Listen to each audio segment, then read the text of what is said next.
That means a lot to hear you say that because, yeah, it was a struggle. I know.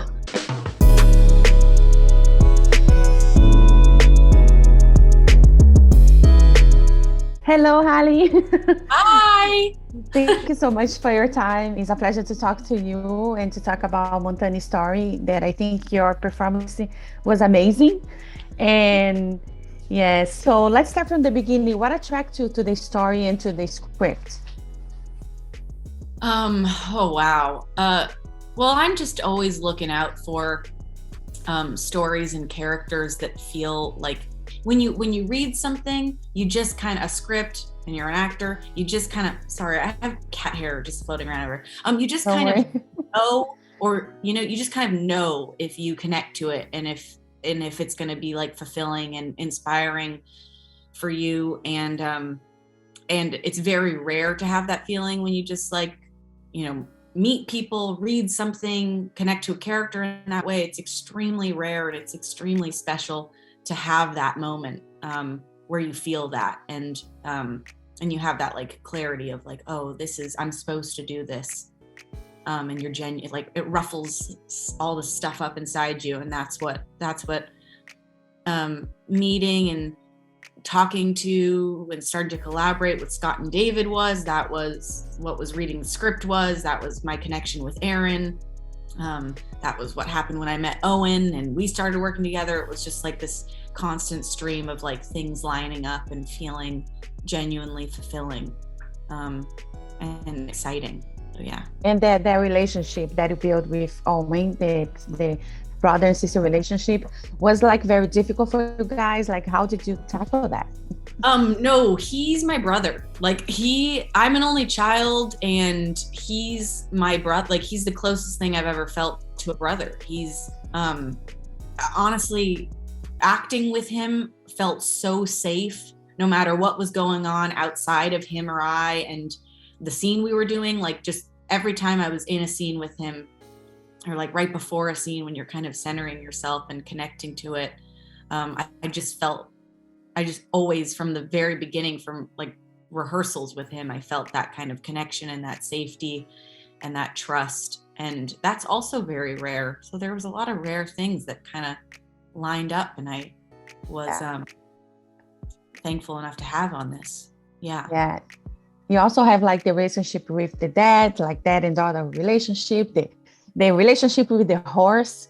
And I think it's like all these different like styles. And I think you nail, you know what I mean? I think you're so real in all of them. So what do you like, can you talk just a little bit about like the scenes that you have with the horse, like the deep relationship with the animal? Well, I think it's amazing, you know what I mean? The way that you treat them. That is so, honestly, it means a lot that you just said that because to be totally honest, I'm not like really great with horses in real life. I spent like a month before going to Montana at this ranch in Calabasas or whatever, Wood Ranch, I forget what it's called, but I spent time with like horses there and like I hugged a horse for the first time. I felt comfortable around them and learned how like they feel comfortable around you. And I was starting to feel like not confident, but less insecure about it. And then we get to Montana and I meet I meet this horse, this big black horse who's like a trained movie horse. He's like been in like action horse movies his whole life. So he's very like raring to go. And like the second he hears action, he like perks up and he's like got this intense energy and he's not like a calm like horse. So it was honestly pretty hard to try to navigate those scenes and like how to have like that gentle like deep connection with this horse because he was such a different type of horse than kind of how the relationship was supposed to be between Aaron and Mr. T. So it was hard. Like I'm amazed, honestly, I don't know if this is too much information, but I'm amazed at how they edited together those scenes that we have with the horse, because he was like he hated me too. Oh my God. every like between every line, he would like nudge me with his head and I'd like get scared. And then that kind of fear that I would have, he would feed off of. It's a very fragile, specific thing, trying to like be comfortable with a horse and them be comfortable around you. And I'm just amazed that it edited together so good.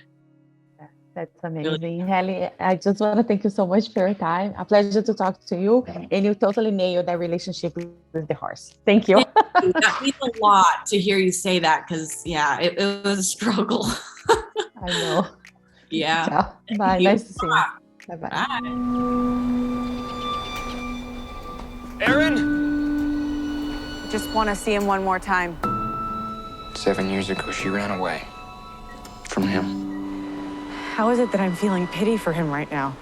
I think I should go. You just got here. No, this is better. Stay the night at least. I tried finding her, but you know she didn't want to be found. So I think when we finally sell the ranch, it'll still leave enough to cover the new medical bills, depending on how much we get. And how long he lives. You thought more about that old horse? Got to deal with it sooner or later. Is there something wrong with Mr. T? We're gonna put him down. I'm taking Mr. T back with me. Back where? To New York. You live in New York.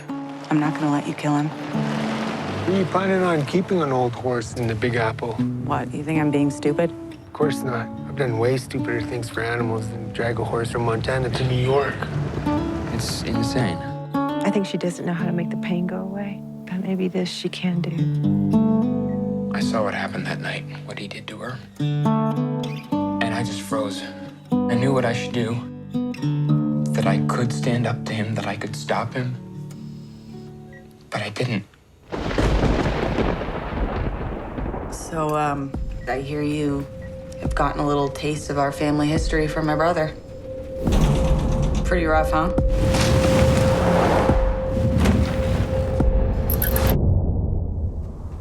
There it is, in the belly of the beast, that our dad helped shield from government oversight. Oh, my Lord, come carry me home. Oh, my Lord, come carry me home. Every night I wake up and I think that can't be what happened. But that is what happened. And that's how it's always gonna be. I missed you so much. Well, you got me now. Your father is a man whose past is complete now. Nothing more will be added to his story. Begging, please. But yours is still unfolding. Won't you release me? If you like this video, don't forget to comment, to like, and subscribe to our channel right here.